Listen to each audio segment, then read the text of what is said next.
This is Kurt DeVille with Counterpunch Boxing News, and I am live. Of course, we got to talk about it. Jay, Counterpunch to you. What's good? Ready for the live? I'm ready. Ready for the one. I'm ready for tomorrow. I just saw the weigh-in. I mean, the unofficial weigh-in. The official weigh-in happened already earlier today. And I found out something, it's always good to point the finger at someone that it actually fits the bill. What I mean by that is we've been hearing Chris Eubank for the last few months pretty much call everybody but his promoter a scumbag, shut Eddie Hearn down, stopped him from speaking, called him a weasel, a shyster, a slick oil salesman. He's said all this stuff about him. Now, if you guys don't know, Conor Benn weighed in at 160.5. Not 161, not 162, 160.5. Okay. And the conclusion is they're going to fine him $500,000. And I think it should have been in the contract if it's a pound or more. I don't think that should be 500,000. 0.5, 500,000. That doesn't equal up to me. I don't think that's right. I don't think that's actually fair. If you're going to charge that, that's the business, though, that you're in. Yeah, 500,000, Jay, for 0.5. That's $500,000. That's a freaking house paid for. That's exactly what that is. Or a high-end condo paid for. $500,000 for 0.5 over. Me personally, I'd have lost that shit. But keep in mind, you tie that in with what Chris Eubank Sr. didn't want. That is the reason. Because, like Chris said, I had nothing else to strip. I had nothing else to give you guys. The dude sweated. He was in the sauna. You seen the water pour off of him. If Chris Eubank Jr. would have lost any more weight, I think, at 35 years of age, he probably would have had a head stroke. I do think that. He was probably looking at some type of medical disturbance, some type of medical danger for losing and cutting that much weight. The shit is not safe. It's not safe. It's not safe at all. Kurt, it's official. Usyk versus Triple D is definitely on July 9th. Okay, Lee Foster. They just quoted it. We'll talk about that here in a minute. Will Chris Eubank be in good shape for the fight? What do you think? I think he still has to worry because I'm taking it. If he goes over 170, 10 pounds over 160, they're going to find him again. They're going to find him again, and then it's going to come off more money. So the money that they paid him to come in at 160 or the rehydration law is the same amount of money they're taking from him. So they knew what they were doing. So the disadvantages of Chris like that. Now, Chris, I'm looking at this. We're going to look at this together. And I'm looking at Chris Eubank, poker face. Conor Benn coming in, I think, at 156, which is like the pound over the Canelo weight, right? Because Canelo was 155 at one point. He definitely looks like he's in better shape, better spirits. Conor looks drained. If you guys can see, Conor looks like he looks like a mummy. He looks like a skeleton. You know what I mean? So it's not the fact that he didn't try to make the weight. My question is, though, did he actually weigh that? Because you got sometimes your body holds water.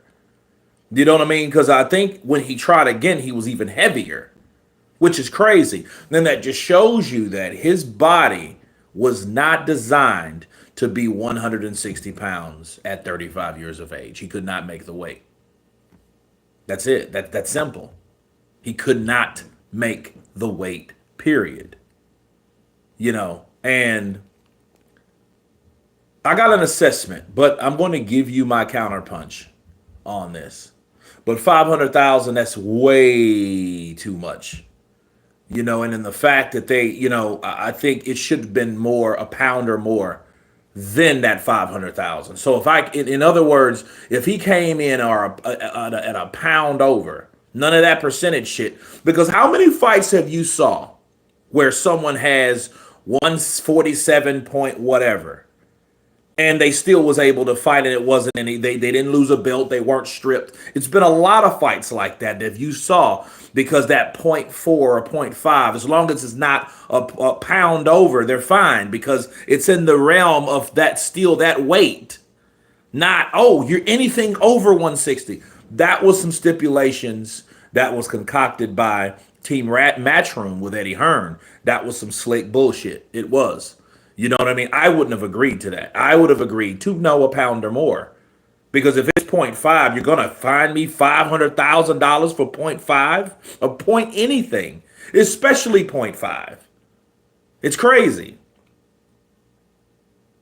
His body's not built for that weight anymore. I don't think it is. I think 160 is over for Chris Eubank. The older you get, the bigger you become, naturally. Would you rather watch a tree grow or a knife grow? I don't know. Probably a tree grow. Do you know a successful way to raise pigeons? No, I don't, Mike Tyson. I don't at all. Eubank made the weight. They rigged the scales. It's on video. Well, the thing is, Chris also had an issue. For one, if you're cutting weight, you're cranky. You're cranky as hell anyway, cutting that type of weight. You know what I mean? So you're not in the best of spirits because you got to cut carbs. You have to cut, starches. You have to cut a lot of things when it comes to cutting weight, man. So he's already pissed off. Then comes to find out you got 15 cameras in there. And he was like, okay, well, what is this about? What is going on in this situation? I didn't know the bigger, the older you got. This is interesting. Well, yeah. What it is, especially when your body still makes a proper amount of testosterone, your body naturally grows. When you get older, it's harder to make weight. Whereas you're younger, it's easier because your body's easier to fluctuate, because you're younger. Okay. But no, I mean, you naturally fill in as you get older. That's just natural. That's a natural thing, unless you do something unnatural. What is things unnatural? Be a drunk, get on drugs. Those things will make you lose weight because those are not natural things. Those are unnatural things. But naturally, yeah, if your body will grow. There are two types of pigeons. What is your favorite type? Okay, I don't have time for that, dude. Yeah. All right, cool. All right. Mama Lou, counterpunch to you. Mama Lou in the building. That's why I knew it was a bot, because it's crazy. Do you go to the gym, bro? Yeah, I go to the gym. I haven't been lately. I messed up my shoulder. I'm trying to tweak it. But anyway, Chris Eubank Jr. I'm gonna recap it. Look at the face-off. So Eubank, he gets on the scale first. The scales right now. He looks in very good shape. Yeah, fantastic shape. 156.4. And Chris Eubank and Conor Benn looks big, bro. He looks massive. Look at his cat's wings. He looks massive. Ben broke eye contact first. Does that mean anything? Well, he lost the face off. He did. But the cat's looking like freaking Bruce Lee over here. Look at him. Conor Benn looks ripped. And you guys wonder why I picked Conor Benn to beat Chris Eubank. It's not because he's a better fighter. It's not because he's faster or any of that. It has nothing to do with that now. Everything was based on the fact that Conor Benn fighting Chris Eubank Jr. with those type of stipulations, with that type of disadvantage, is a problem with somebody that's 35 years of age. You know what I mean? So it is what it is. A lot of discipline is needed to lose weight. Now here's Chris Eubank. Your way through with these guys when you're in the gym with them to fight. Levels wise, you've got to go for guys that have been bigger, that have been stronger, that will push you back and back. 0.5 pounds. So for 160.05 pounds. So that means I'm gonna have to pay you half a milli for 0.5. That's crazy. That's not even looking. That's like, I don't know. That's damn near criminal to me. And I'm looking at Chris Eubank and I'm looking at Conor Benn, and they're about to soon face off here, right? And the crazy thing is, Chris is there, Conor's there. Conor's like, hey, Conor looks more confident because he knows he's getting paid. He's getting a $500,000 increase off of Chris Eubank. Chris Eubank, that poker look he's looking, that ain't a poker look. That's a pissed off look. He's looking. It's not a poker look at all. Chris Eubank, like, look at this. Look at Chris. Okay, look at Chris. Chris Eubank is looking at him like, bro, I want to kill you. Bro, I want to murder you. And he had to break character. He had to break character because the way Chris was looking at him, like, dude, I know I was cheating. He looks pissed. And I would too, man. $500K, $500,000. I don't care what type of money you got. I don't care if you're a millionaire. I don't care if you're sitting on $30 million in the bank. Someone tells you, man, hey, somebody took $500,000 of your money. You're going to be pissed off. I don't care who you are. You're going to want to know, where the hell is it? What are you going to do about it? And when am I getting it back? That's what you're going to be concerned with. That's what it is. It's crazy. Yep. Boom. So, yeah, but look, if you can see that, that's exactly what it is, man. That's exactly what it is. That expression that Chris Eubank has gave you guys. Oh yeah, that and Conor's happy because Conor's confident. Conor's at 156. He don't even have to make 160, which I think is bullshit. Because if it's at 160, you have to come to. That's exactly what you have to make. So that means if he came in at 156, motherfucker, you better eat 4 pounds. Oh yeah, you better eat 4 pounds of whatever. All right. Who do you got, Benn or Eubank? At this point, I have Benn because Ben's going to be able to do more. Period. He's going to be able to do more. I like the stories of both fighters. I love the family history, but I'll tell you this. Karma has to come in at some point. It has to come in at some point. It has to reign over this situation. And the only thing that I do doubt Conor Benn for is his inability to smash his opponents like he was doing before he got popped. We can't overlook that. This is I know I lost a lot of friends when Conor Benn popped because a lot of British friends of mine kind of fleeted. They left. They got offended on what I had to say, but I'm like, dude, nobody tests positive 2 times at 2 different times. Not just test the A sample, then the B sample later on, and they're both positive. No. That wasn't Conor Benn's deal. Conor Benn tested positive in January. They covered that shit up. Then he tested positive right before the Chris Eubank Jr. fight. They covered that shit up. So it was 2 separate times in 2 different parts of the year in 2022. Okay, that was before I started Color Purple, and it was after I started Color Purple. Because I started at around April or something like that, right? Around Easter, right? Around this time. And that's when they popped him first. But no one knew until he got popped again. So it was almost like, all right, Conor, you got popped for clomiphene. So guess what? We ain't going to say nothing now. What we're going to do is we're going to sweep this under the rug. Yeah, we're going to sweep it under the rug. And when we sweep it under the rug, everything should be clean and clear. Right? But he got tested and popped again for the same thing. So you can't tell me that two separate times you get popped with the same drug, bro. The same drug. Not a different drug. Not, oh, well, this happened. This is, clenbuterol, and I was in Mexico, or I was in somewhere where they inject them cows and stuff like that. No. You had a fertility female drug in your system. When put in men, they explained it, creates a spike in your testosterone. That's what it's for.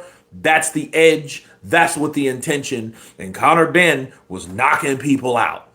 He was knocking people out. He was catching guys like Chris Aragiri and making this dude do a cartwheel and spin around on the ground on the canvas. He was knocking dudes out like that. You know what I mean? So now he went from, since then, the Dobson fight, he didn't do that. You know what I mean? So he fought twice and he didn't do that. That's the only thing I question about Conor Benn. Because it's basically what you used to do, you get popped, now you're not doing it. So you kind of got to look back at your performance and kind of draw your own conclusion on, hey, what's happening with Conor Benn? You know what I mean? Why are you declining? So if he does knock Chris out, it's like, okay, well, at least you showed us something being a clean fighter now.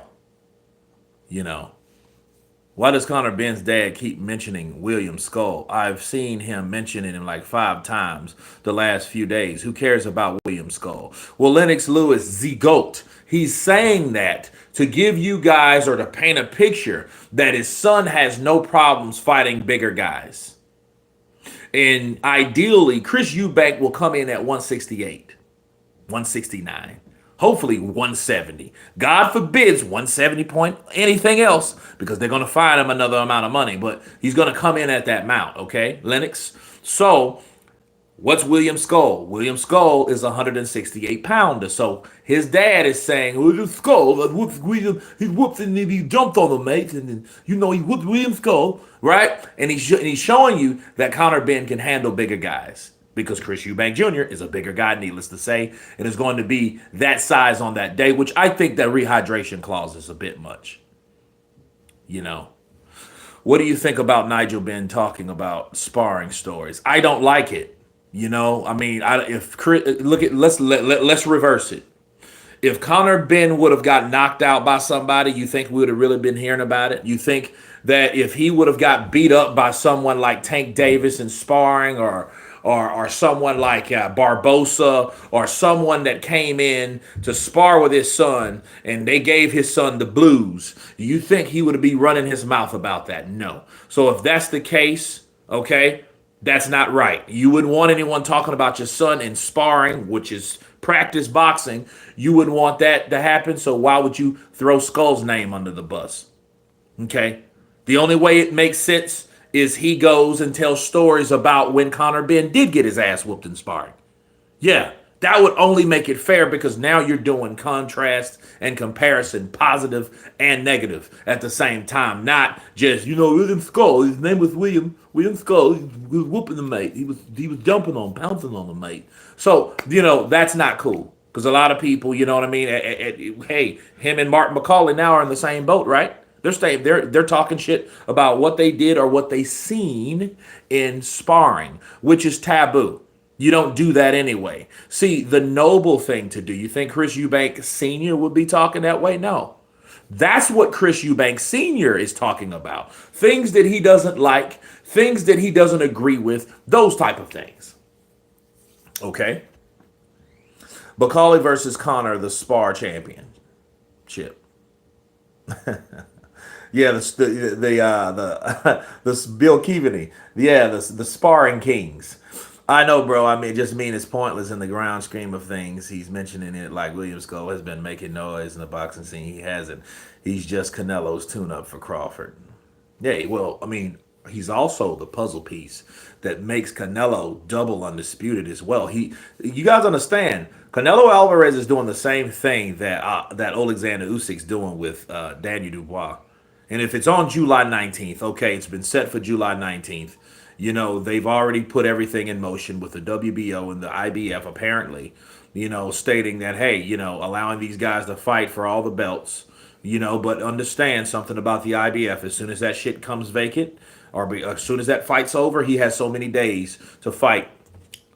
Or that mandatory. That's the IBF for you.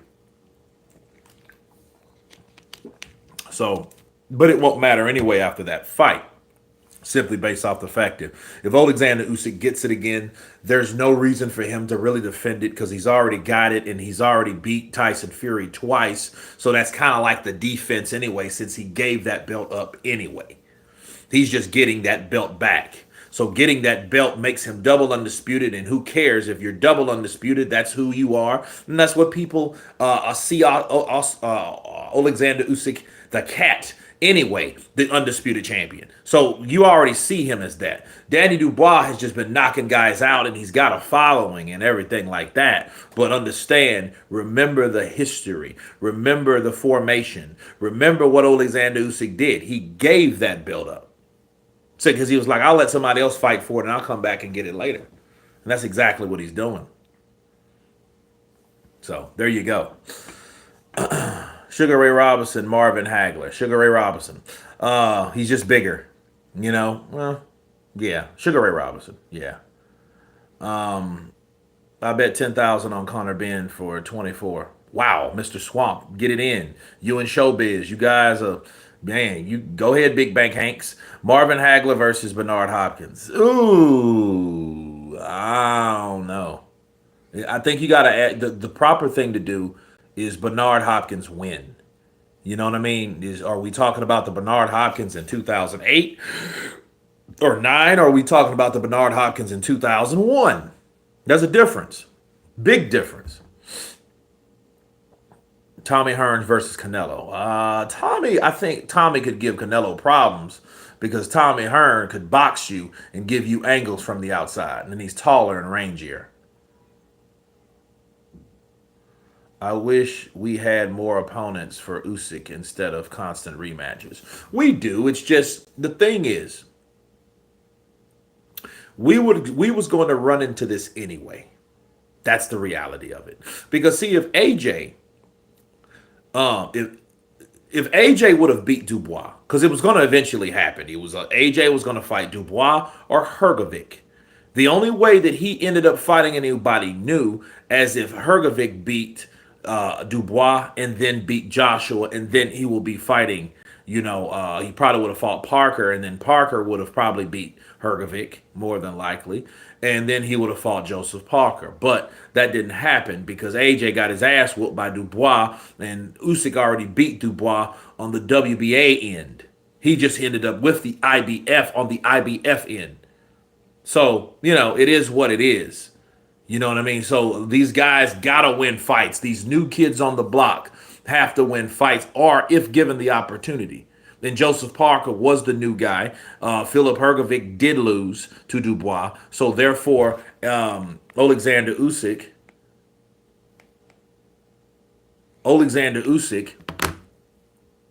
is stuck with the belt that he let up, which Danny Dubois still has. So that's it. That's all it is. That's all it is, man. Bottom line. So, there you go. Let's move on. But I mean, there's guys out there. So here's my thing: if Usyk fights and beats Danny Dubois in a rematch, but if he fights and beats him in a rematch, the next fight Usyk has to do is fight someone new. Period. He has to fight someone new. If he doesn't fight anyone new, it's going to be like, okay, you're not fighting the best, obviously, or the next best. Giving us rematches shows nothing for your career.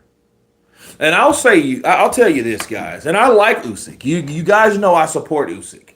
But if he pulls some Floyd Money Mayweather bullshit like Mayweather did in 2015 when he ended up fighting Andre Berto, if he fights a weak opponent getting out of the sport, it will show that he does care about the O. He is concerned about losing and those things like that. And it makes me put my damn sock in my mouth based on the fact that I'm rooting for Usyk because I believe that Usyk is a guy that's not worried or caring about losing. Therefore, he challenges the best fights. So if it is Bakali, if it is Parker, if it is these guys or Efe Ajagba, if it is someone new on the horizon, I get Caballo. If it's one of those guys he ends up facing, he gets that full respect from me, win, lose, or draw. It doesn't matter. But if he fights someone like, oh, you fight AJ for the third time. Like, why would you fight AJ for the third time? AJ just got his ass whooped, and AJ's been inactive all this year. And he'll probably be inactive until like August or something. We don't know. AJ ain't fighting for a while now. So if you give AJ an opportunity or you're fighting Tyson Fury for the third time, I'm like, okay, what warrants you fighting these guys you've already beaten? We've seen that same song and dance 2 times already from both fighters. So that's 4 fights that we've seen. Yay, great, Usyk. You know, you're not too small. You can punch a bit. You do have a chin. You can hang with the big boys, and you did it 2 times. And then you got with another guy, and you showed him that you could do it 2 times. And then now your last fight, because you know that's his last fight, you want to fight one of those same guys. That shows us absolutely, positively nothing. It doesn't. Unless you fight someone new. That new hungry blood. In an ever-aging Usyk. That's ever-aging. He's always aging. He's always to a point where, you know, you can see him just get a little bit slower on those punches, on those pivots, on those counters, on that dipping and that dodging and that slipping. He's getting a little slower. Just a bit. Each and every fight. That's what makes it interesting. You see what I mean? And that's what gives other people confidence. That's what gives these younger fighters the edge. Let's just face it. Someone younger, stronger, he might not be better. You might not be as experienced in Usyk, but you have to learn how to use what's ever getting slower that you still have. That's wisdom. Also, what takes wisdom is when to get your ass out of the sport, too. When to know, like, hey, I can't do this no more. I can't compete at that level no more. I probably still fight, but I'm already at the top, and it's lonely at the top. It's lonely up there. And somebody is going to knock your ass on the other side and make you fall and tumble. Boom, boom, boom, boom, boom. Get out of here. Da, da, da, da, da. Right? Somebody's going to make you fall eventually. Okay? It's just who it's going to be. But if it's someone that you've already fought, that's lame. Let's move on. Nigel Benn calls everyone and everything mate. He isn't anyone's mate. Usyk literally said the belt was a gift. Yeah, I believe that. But we can't tell a champion a tune-up fight, but I expect Canelo to run through him.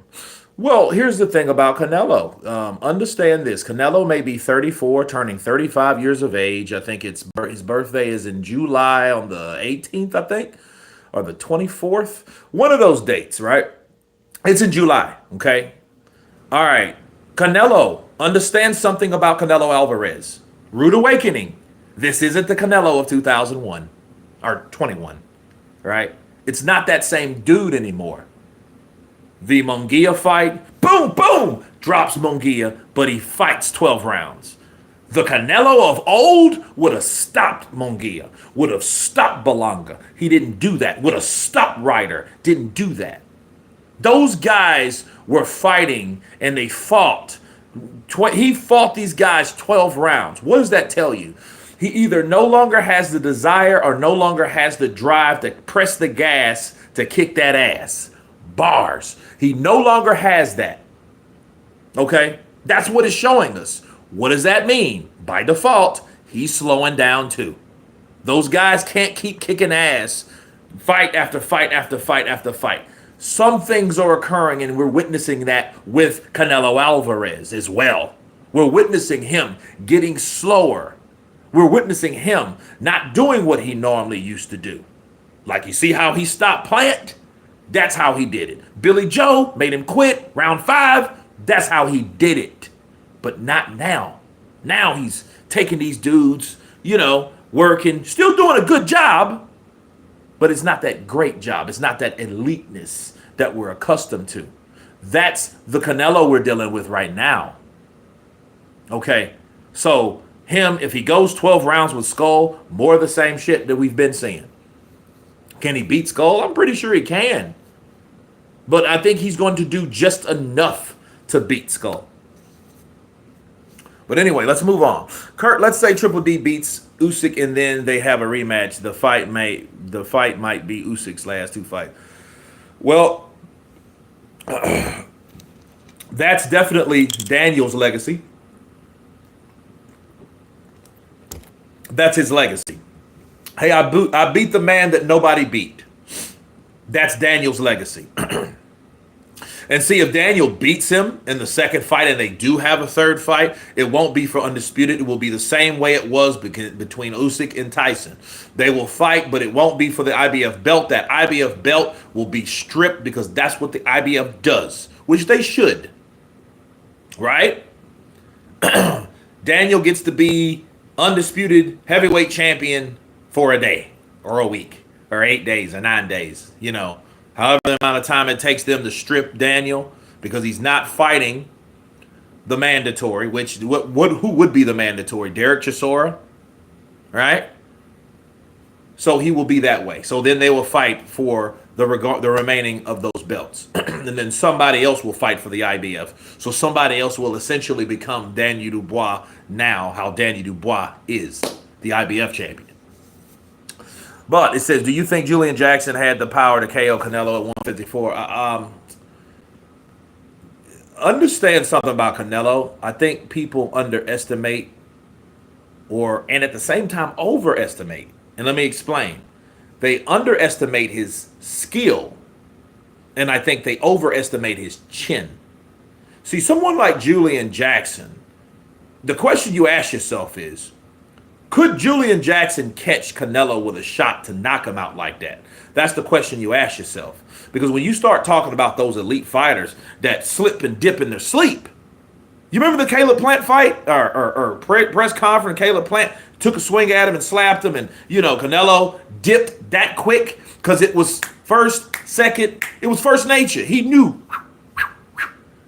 how to slip and dip. You're not gonna come up on Canelo talking about throwing shots, because he's gonna dip, slip, counter, and take you to pieces. That's what Canelo does. So the question you ask yourself is, could Canelo get caught with a shot and get hurt? I think he can. But will he get hit with the shot by Julian Jackson? I don't think he would, because I think he's too elite. I think he's too defensively sound for that. That's what I think. That's like talking about Floyd. Floyd Mayweather. Could Floyd get knocked out? Sure, Floyd could. But the question is, you think he could hit Floyd with one of those damn shots?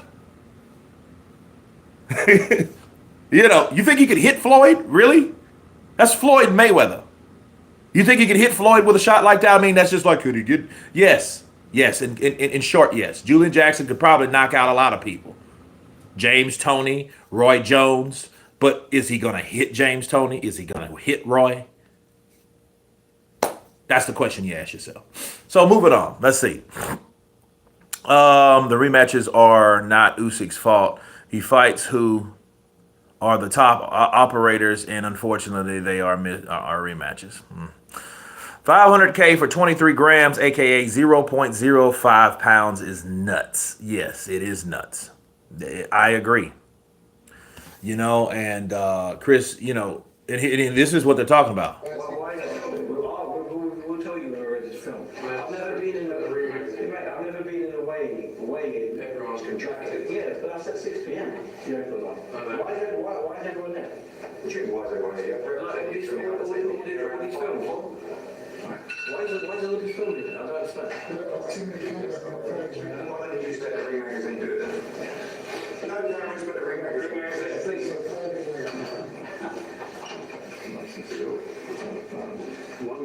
160.2. Yes, that's true. So listen, 160.2 this morning. So it wasn't 5 at all. Officially, it was 0.2. 0.2, bro. Let me ask you guys a question. You went to the damn grocery store and you said, I want 0.2, like something's like, oh, let me get some shrimp. Right? Okay. How many shrimp would you want? Let me get 0.2 of a pound. 0.2 of a pound. What do you want? That might be shrimp. Or if it's frozen or all that shit, you know? And we don't have chances. And see, Eddie was happy because he knows he doesn't have to pay Chris Eubank as much as he was going to.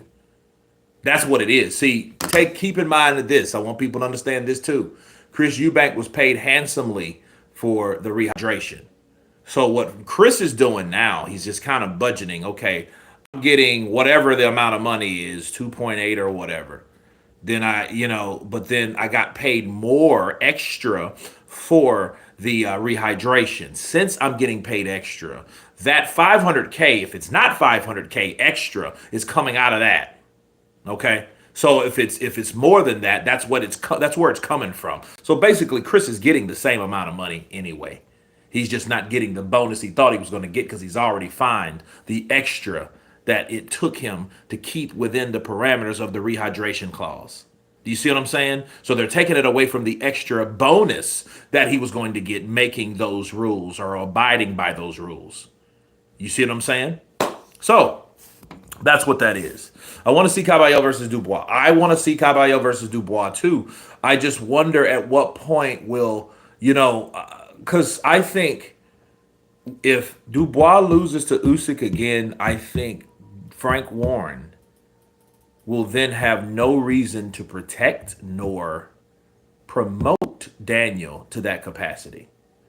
He may go after Daniel Dubois after I get Caballero, but if what people see, they're not idiots. Frank's seen the destruction I get put amongst these guys, the last 3 people. And he's seen there's more than meets the eye with Aget Caballero. Too legit. Aget Caballero. Right? He's seen that. He knows, like, you know what? I'm only going to put Daniel in there after the Usyk stuff.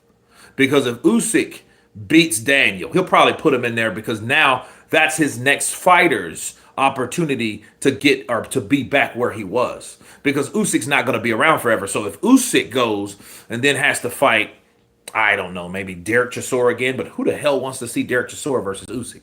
I don't want to see that shit. We've saw that already. See, what people don't understand, Usyk has already done so much in the heavyweight division. In the last 5 years. The last 5 years, he's fought back to back to back to back to back. The only thing that kind of slowed him down was the war. But other than that, he still fought. Hola, Kurt, and thanks for the content. I can't see who that is, but you welcome. Hit the like, guys. Yeah, hit that like button. I bet Eubank gets a frosty reception from the crowd. Kurt, if Benz is bashing Skull in sparring, then I'm pretty sure Canelo will stop even Skull if he slowed down. Oh, Isaac, maybe. Maybe. Maybe. But don't be surprised on what I just explained about 5 minutes ago about Canelo Alvarez. Don't be surprised about that because Canelo is constantly getting older. He's just older, taking guys to the distance, and he's getting more tattoos. Crawford will outbox Canelo easy. Do you think Crawford has a chance? Yes, based on Canelo's. Here's the thing, though. We got to look at Crawford. Crawford didn't look too damn good at his last fight against Madrimov, and I know Madrimov is a mover. He is a mover. He's not an Errol Spence. He's not a Sean Porter. He was a guy that he's kind of tricky. Ask Victor Ortiz. People hated that fight. People thought that was going to be one of the best fights on the card of the fights of the century, but it was not based on, Madrimov's. He might look like Golovkin, but he ain't Golovkin. Okay, so his ability to move, his awkwardness, he had an awkwardness about him. So he was able to shoot that right hand, but he didn't really put a lot on that from Crawford, but he tagged Crawford's ass. So the question you ask yourself is, would that be Canelo? And the answer is no. Canelo don't fight like Madrimov. But could it been that Crawford is doing the same thing that Canelo's doing? Slowing down. You see what I'm saying? So we don't really know if Crawford is missed a step or two. My suggestion to Crawford is keep fighting. Stay active. Because the first cousin to Father Time is inactivity, people. That's a Counterpunch Boxing News rule. You should know that by now if you follow this channel. Triple D needs to counter Usyk's jab. He could, but Usyk doesn't jab like that. Usyk might feint twice, come with a straight left, counter with a right hook, and then step inside and step and then counter and then right hook and then jab to the body. Yeah, it's not what you think fighting Usyk. Usyk is not a very easy man to figure out. He's not. If he would have, anybody would have done that. So it is what it is. Kurt, where did you see Chisora is mandatory? I heard Triple D versus Usyk is still on for July. Oh, you didn't know that. Look at the rankings. The rankings follows.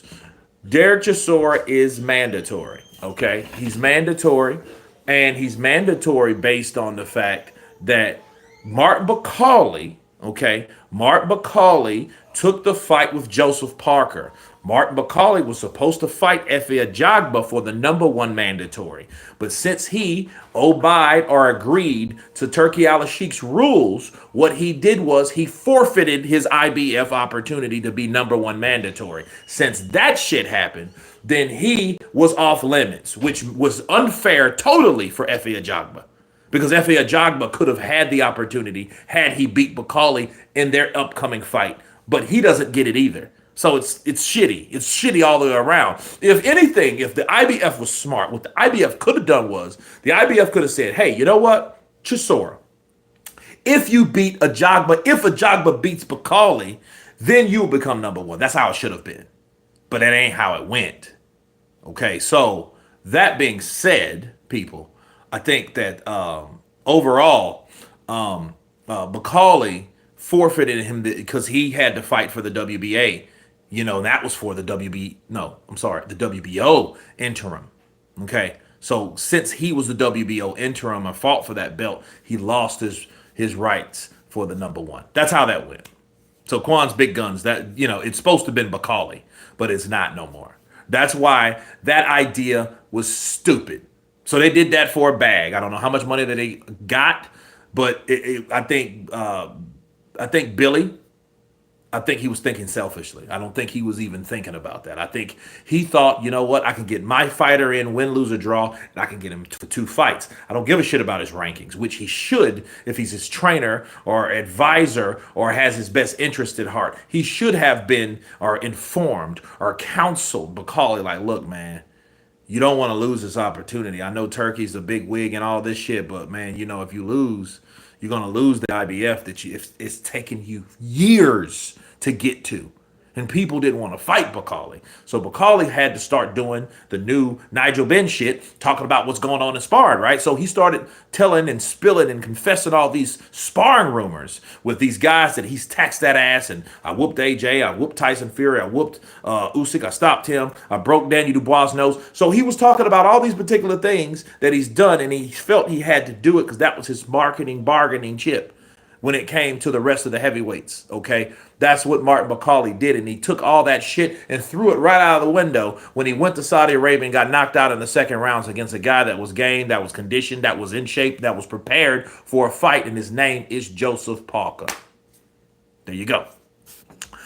I will never hate on Usyk if he beats Triple D, but I think Triple D will smash him this time. Okay. I mean, guys like, okay, opinions like that makes the fight a build-up because, hey, Daniel's grown. Daniel's matured. Daniel's a different fighter now. So, hey, if he does, that's the only thing that could save it. Daniel must beat Usyk because if Usyk does the same shit he did, that would prove, like I thought.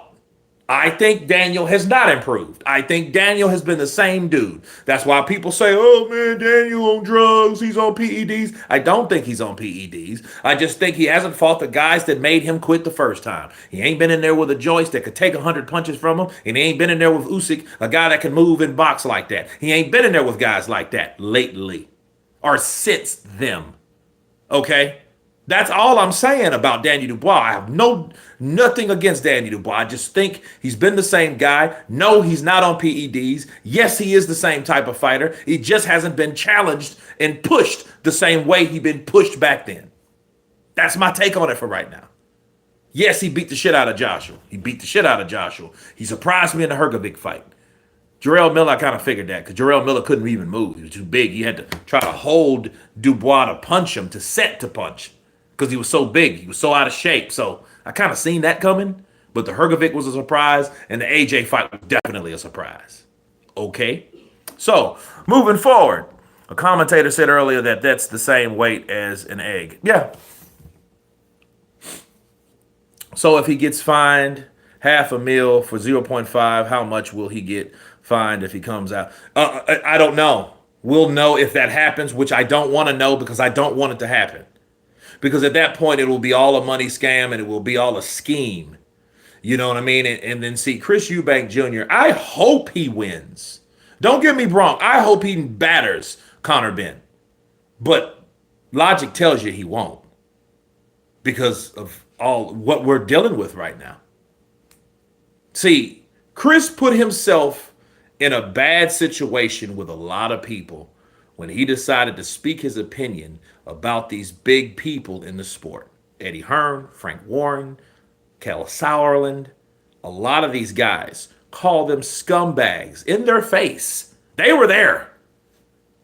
You know, Chris didn't hold his tongue. I think they're all scumbags. They've fined me. And really, and here's the thing. He didn't just say it just to say it. He said it, and he explained why he said it. Chris Eubank Jr. explained, no, I'm going to tell you why. He's a scumbag. They laundered money from me. They extorted money from me. They sued me a couple $100,000 because of this fight, and Eddie Hearn has done the same shit. He broke it down why he feels that they're scumbags. So he wasn't just saying, man, I think they're a bunch of scumbags. Really, no, he said, you know, they took money from me. They sued me a couple times. You know, those type of things that we didn't hear about.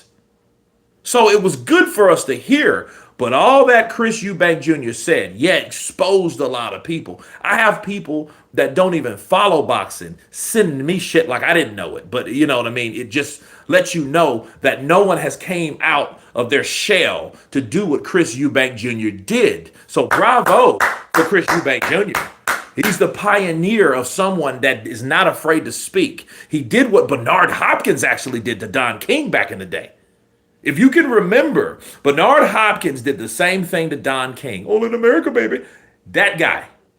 Okay? He said he's a scumbag, you know, and he did it, I think, a little bit after Mike Tyson. But what did Bernard do? Bernard Hopkins whooped William Joppy, and he took out Felix Trinidad, and he beat Keith Holmes. He whooped all of his talent. That's what Chris is going to have to do. But can he do it under the stipulations? I don't know. But based on what's happening now, people are against him, and people don't give a shit. You know, so anything that Chris does out of the norm, that 0.5, you know, 0.05 people, yeah, he's going to get fined. It shouldn't have been that amount of money. It should have been like a couple 100,000, honestly. You know what I mean? But no. And it's really not even 0.05 people like you just heard. 0.2.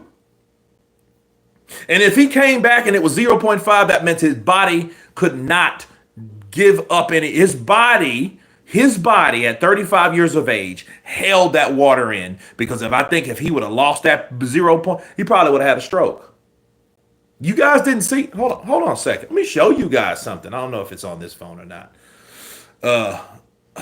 Look at this, dude. Look at Chris Eubank. Chris Eubank, bro. Dude, this dude, no, that looks like you can start seeing some bones. That dude, that's not good. That's not good. He looks like a mummy. That's not good. He lost a lot of weight. He did a lot to lose that weight. And that's the result, 0.2. He couldn't go down no more. His body said, no. We can't lose no more fluid. If you do, you're going to have a stroke. And his body said no. His body spoke to him. No, Chris. No, bitch. This ain't going to happen. We ain't losing no more water weight. Okay? So we're going to have to save you from yourself. It's almost like, hey, I'm going to drink myself to death, and you drink and you throw up. That's your body saying that, not you. Your mind saying, I'm going to drink myself today. Like Leaving Las Vegas with Nicolas Cage. Pretty good movie. But nonetheless, your body is going to speak to you, and his body spoke to Chris. Let's move it on. I got Usyk on points in the rematch, 8-5 or 8-4 or 7-5. Okay. They should donate the money that the kids' charity if Chris has to pay. They're not going to do that. I think Eubank will come in heavy on purpose. Well, if he comes in heavy on purpose, which I don't think he'll do, but then here's the thing, he might. Why? Because he's like, okay, you're already fining me for 0.2. Guess what? I'm going to come in at 175 and crush this boy. I'm going to come in at 20 pounds heavier and crush your boy. I'm going to smash your boy at 175. I'm going to come in at Artur Beterbiev's weight and do some Artur Beterbiev shit on you. That's what I'm going to do. Absolutely. Who you got? McKenna Smith. I don't know, man. I don't know. I'm just going to enjoy those fights because I don't know who's going to win out of McKenna Smith. Who would win? Ben or Liam Smith? It's a good question because then they'll have a mutual opponent between Chris and Conor. I think now Conor, because Conor Benn is younger and fresher. Liam Smith did not look good in the rematch with Chris Eubank. He didn't. He looked like he's missed a step. But there is a possibility that Beefy Smith came in old overnight. He came in old overnight. Like, it was just like, okay, bro, you're old. I'm old now. I can feel it. I'm not feeling this night. I'm not feeling this, fight. Bars. Right? I commented on DAZN's page that Canelo is a convicted drug cheat, and they removed the comment instantly. Canelo is so protected. I only said the truth. Well, here's the thing. Canelo's been protected. He was protected with Golden Boy. He was protected by the WBC. He was protected pretty much everywhere. Just, the franchise shit. You guys remember the franchise champion, which Mauricio started that whole debacle. That's the reason why people argue over Teofimo and then Devin Haney being undisputed or not. If it wasn't for Mauricio and his fuckery, we wouldn't have these particular issues with these fighters that you create these belts that they don't have to defend type thing, right? So you blame Mauricio for that. But Canelo Alvarez he was convicted of cheating, and the first one to dig all in his ass, was Eddie Hearn. So there you go. So people, there's no loyalty at anybody. It's just money talks and bullshit runs a marathon. So, it wasn't the integrity that Eddie Hearn was talking about. We can't even talk about Eddie Hearn and integrity and put that shit in the same sentence no more, to be real with you. Why? It's because you held 2 drug tests from two different fighters. Because, see, Chris Eubank Jr. wasn't going to fight him the first time he tested positive for clomiphene because it was early in the year. I think it was January or February. So he kept that from whoever the hell he was fighting. So whoever he was fighting should have an issue with that. Okay? That's the facts. We ain't talking nothing but facts here. Okay, so yeah, Eddie, but then you're gonna ridicule Canelo because he wasn't being promoted by you at the time. He was being promoted by Oscar De La Hoya. Yeah, makes you think. Ortiz did a job on Madrimov. He did. Pretty good fight though. I think Madrimov moved a little bit too much. Too much movement, not enough punches, not enough. He didn't do enough. They stripped Usyk of the IBF because he didn't fight his IBF mandatory in 2 years. That's because of Fury, and Fury wasted time. That's true. Fury did that. He was trying to get the fight with Fury, and it never happened. In fact, but understand, he had the other 3 belts, so he had to fight one of those mandatories, so he fought the WBA. Which Danny Dubois was the WBA regular, if you guys can remember that. He beat, what's his name? Brian Jennings. No, Trevor Bryant. Not Brian Jennings. Trevor Bryant. Okay. He knocked out Trevor Bryant in the 4th round, I might add. Took that boy out. So, and he became the WBA. That's how he got the opportunity to fight Usyk, okay, in Poland. All right? Ortiz did a better job than Crawford did. He did. Actually, he did. Triple D has a better jab than Usyk. Triple D has a very good jab. Very good. Very surprising. And it's like a telephone post. I wouldn't want to get hit with it. He hit you with that jab, bro. He might break some shit. But Usyk has more than just a jab, And then also jabbing someone in a southpaw stance is not the same as jabbing someone, in an orthodox stance. You know what I mean? So to say, oh, he has a good jab, jabbing a southpaw? Yeah, it's a different issue, Crawford set the blueprint for Ortiz to look better versus Madrimov. Well, if Crawford don't fight Canelo, and he doesn't want to fight any other fighter, he just should retire. And I think everybody would be cool with that. I think, because him like, hey, I'm the superstar now. And I always thought Crawford was a superstar. I just think that, he just didn't do what the other black fighters did. What did they do? Keith Thurman, Sean Porter, Errol Spence. Who else? Adrian Broner, the Charlos, Edis Landilada. All those guys went to Al Haymon, except Crawford. Crawford didn't want to go to Al Haymon because Crawford was signed to Top Rank. When his contract was up, he did not want to leave Top Rank because Top Rank gave him a deal and an offer he couldn't refuse. And it was more than what Spence and all those other jugglers over on the PBC end or Showtime end or Al Haymon end were getting. You have to understand that. So why would he leave if he's getting guaranteed $3 or $4 million a fight? When he fights these guys, he's not doing the numbers that the network expects, but the network, based on his contract, had to pay his ass still $3 to $4 million. And what did they do? They pissed, they moaned, they pissed and they moaned. You heard Bob Arum? He was mad because he had to give Terrence Crawford money. Terrence Crawford has cost me so much fucking money. It's ridiculous. He was mad. Why? Because he had to pay Terrence Crawford. You think Terrence Crawford was mad? No. Terrence Crawford is getting $4 million a fight twice a year, $8 million. Do the math. Not, if my pay-per-view is good. He doesn't have to worry about pay-per-view. He's undefeated. He's undisputed at 140.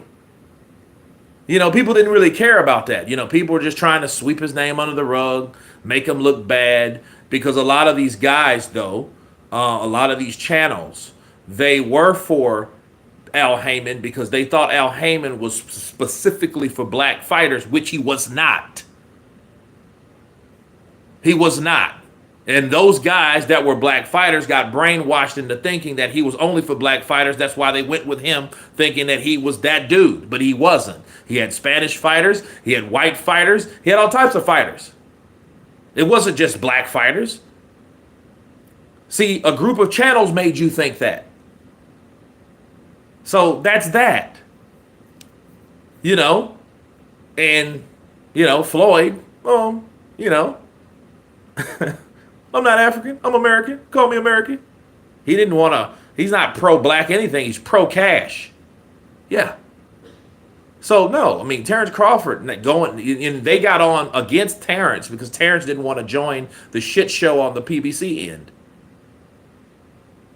But Quan Big Guns, you know, it's crazy that you call him a cheat and they remove it. Yeah, because he's a cash cow. It's a compliment to Triple D that people say he is on PEDs. Same with AJ. They all wanted for him to fail a drug test one day.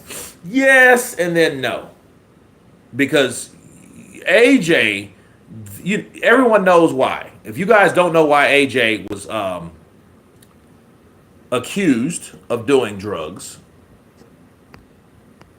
was based on the fact that he was slender. He was a slender bloke, and then he got a lot bigger. That's what Jarrell Miller was doing. Needless to say, his ass tested positive for 3 drugs, but he was the one that was saying, "Nah, AJ, man, you ain't natural. There's no way you're gonna make that type of muscle in that amount of time. There's no way." I've heard things about you. Where did you hear them from? Maybe the dealers that was selling the shit to Jarrell told Jarrell about AJ. You can't make this up, man. But, you know, Daniel Dubois never changed size. But, I mean, he is now able to take shots. So that's what people, you know, and on top of the 258 management asking why hasn't Daniel signed up for drug testing. So those things did happen. He didn't sign up at a certain amount of time, which made 258, the management company of Anthony Joshua, suspicious. All right? I am not invested in Eubank versus Ben, but I'd rather Eubank win due to Ben's failure of those tests, but I think Ben will win. Okay? The final boss, Luka Moore. Junior needs to hydrate to 180 and beat the living shit out of Ben. And in him and Hearn. Just saw the scale. Shady as hell. Bars. Let me tell you something. That would be dope. That would be absolutely on the money. Because if you're going to, look, if I'm going to pay you guys for some bullshit like that, and you've already fined me for 0.2, okay, I'm going to come in at 178, and I'm going to crush your boy. I'm going to smash your boy. And then, you know, they're going to cry. Oh, they're going to piss and moan. Oh, yeah. You think, man, Eddie Hearn, they may not even want to fight Chris Eubank. If Chris Eubank comes in at 178, they might call this fight off. Because they'll know Chris came in deliberately. Like, you know what? Fuck your rehydration clause. Fuck you. I'm going to crush your boy. You guys held drug tests like that, and then you want to get pissed at me because I didn't come in? No. I got something for you. I'm going to lie to you, but I did nothing illegal. Okay? AJ doesn't look natural, though. Bacali only had 1 day notice, and he was not ready for Parker. Bacali with a full camp would beat Parker. The IBF stripped it of him because of Fury. Bud or a tattoo. Bud got a tattoo, but he never got a tattoo. His whole body. I don't know he even got one. Man, Chris looked sick. Junior had a point when it came to the weight. Yeah, I mean, dude, he couldn't lose that type of weight. I'm telling you guys. His body was telling him no.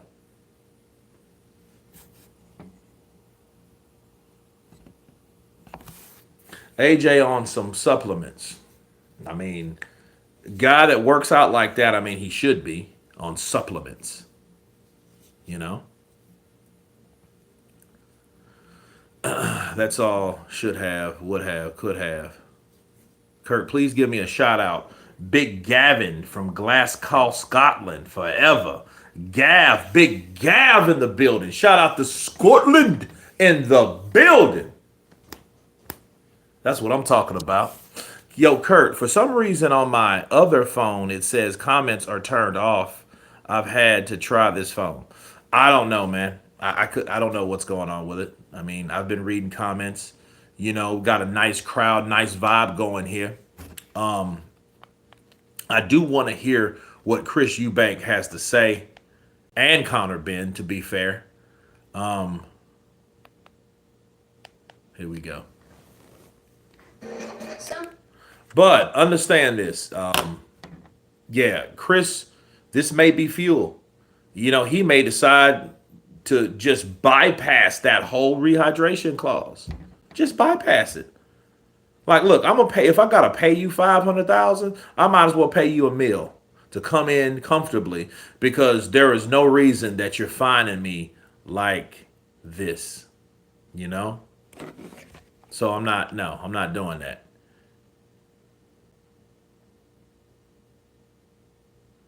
AJ weighed 104 kilograms in 2013 and 115 kilograms in 2017. No one ever talks about Wilder when Wilder weighed 99 grams in 2019 and 104 in February 2020. I just think Wilder started eating and then he looked worse because he got bigger. His performance was worse too. His speed was worse. Everything was worse when he got bigger. Hell, weight didn't help Wilder. You know, that's why he was so slow against Tyson Fury, because he thought, oh man, I need to get buff to knock out Tyson Fury, which he didn't realize he damn near did that. In a lot of people's eyes, he did that in the first fight, and he was only 215 pounds. So why would you think putting on 15 pounds would make you better? I don't know. Usyk is getting slower. Ben looks in shape. He looks sharp, to be honest. Absolutely. That's why I picked Conor Benn to win. Do I want him to win? No, because I think something has to be. This is my thing. I hope everything comes to a screeching halt. What I mean like this: everything balances out between these two fighters. I'm going to tell you guys now. I'm going to tell you guys when I start my live tomorrow. I hope that Conor Benn, because he ain't taking drugs, he's not as strong. I hope that Chris Eubank Jr. gets enough weight and water back in his body to rehydrate, to do a good job, or to do what he feels he could do. Then we will know who's the best. But if Chris comes out there fighting like Povetkin did White in the second fight, we'll already know. Like, this ain't the Chris Eubank we remember. Conor Benn will win. Bars. Or Conor Benn will win. Okay. All right. Let's take a look.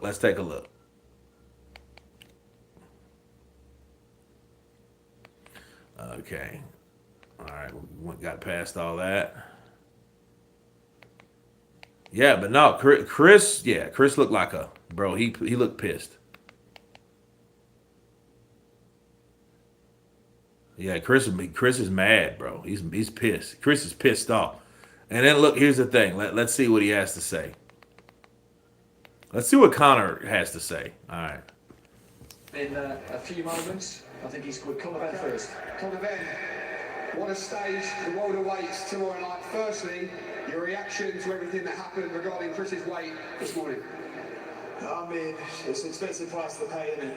You know, but he's disciplined, so he should have made the weight. He's made this weight his whole career, you know, he's expecting a little bit of sympathy, but he ain't got no sympathy around here. Yeah, that's right. 156.4 for yourself. What was the thinking behind that and what that weight gives you tomorrow? 156 is a weight I feel comfortable at. You know, I'm not a 160 fighter, I'm not a 154 fighter, I'm a 147 fighter. So for me, I'm just going to go in there and use my speed, explosiveness, my ferocity. It's the way I fight, you know. For me, that's not a 160. What did you take from that final face-off? I don't really take much from it. I mean, I don't know if I'm supposed to look scared or intimidated or, you know, I'm neither. You know, and I'm just looking forward to Saturday night. We're here now, and, you know, I plan on giving the fans the fight they want. And in terms of the fans, in terms of the fight you think they want, tell the world what happens in the ring, Conor Benn, tomorrow night. You know what I'm there to do. Do you know what I mean? I'm there to get a job done, get in there and get a stoppage. I'm coming in there to take his head clean off. Conor, I wish you the best of luck tomorrow night. Thanks very much for speaking to us. We're going to head over and try and find Chris Eubank Jr. as well, if we can. Chris, we'll just bring you to the front of the stage. Chris, I have to ask. Look, you're absolutely right. That's exactly what I just said. See, here's the thing. If you guys agree at 160, that's exactly what you should be. You shouldn't be that far under. Because if you're that far under, you're 156.4. 156.04. And you're nowhere near 160 at 156. But then you penalize him, but not you can't penalize yourself. No. 160 is 160. So if he can't make 160, that means he needs to make, because making weight should be on both ends. You shouldn't be that far under. And then here's the problem. Why should you be that far under and not right at the point? It should be for one, it should be a gray area.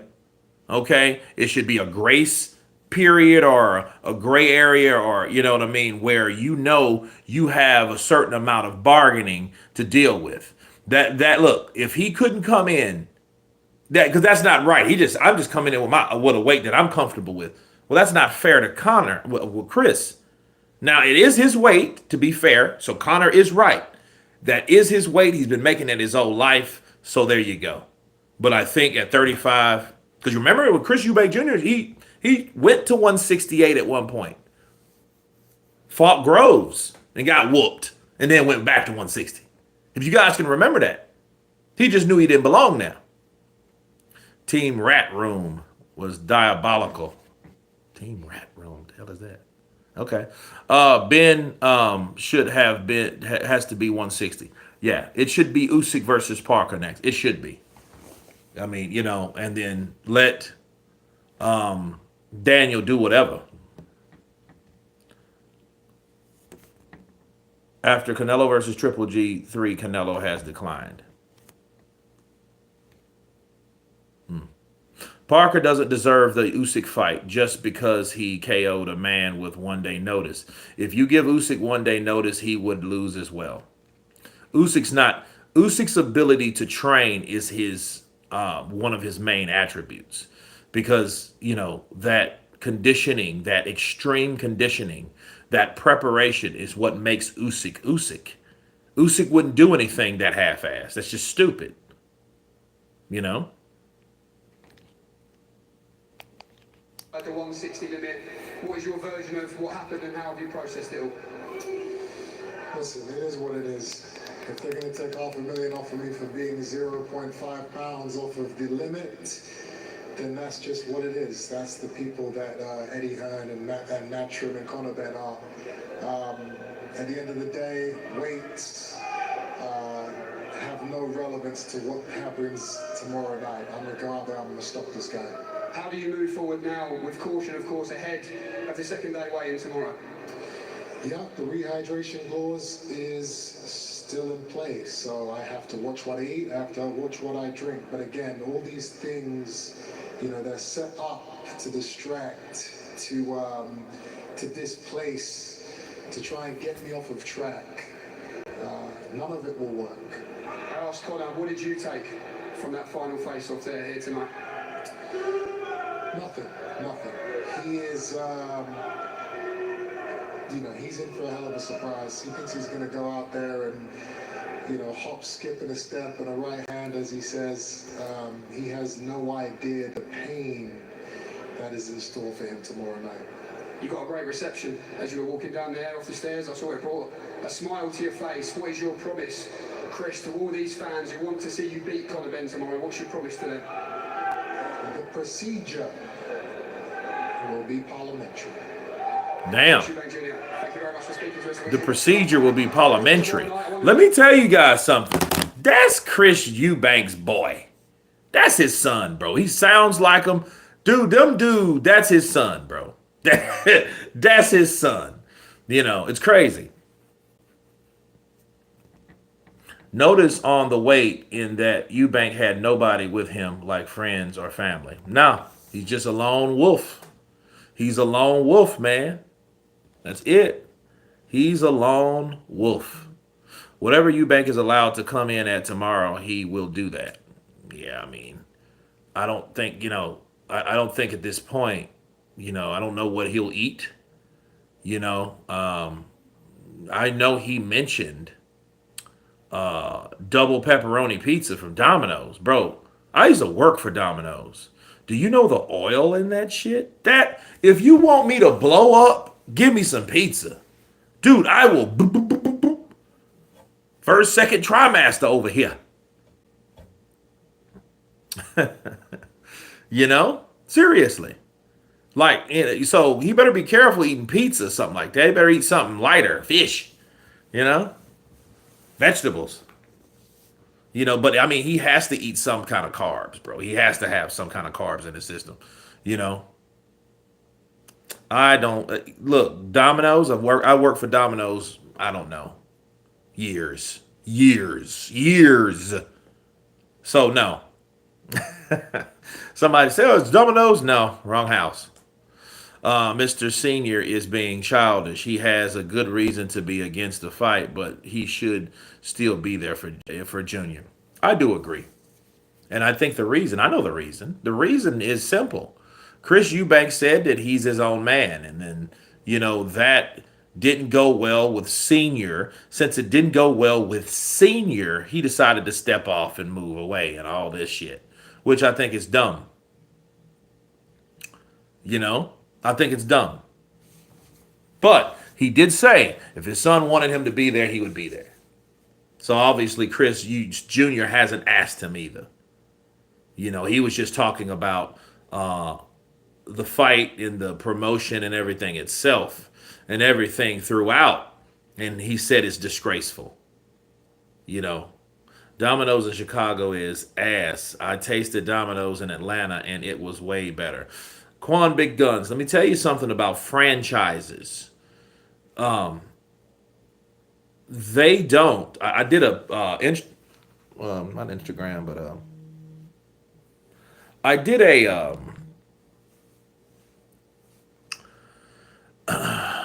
a video about that. Those places like that are not the same.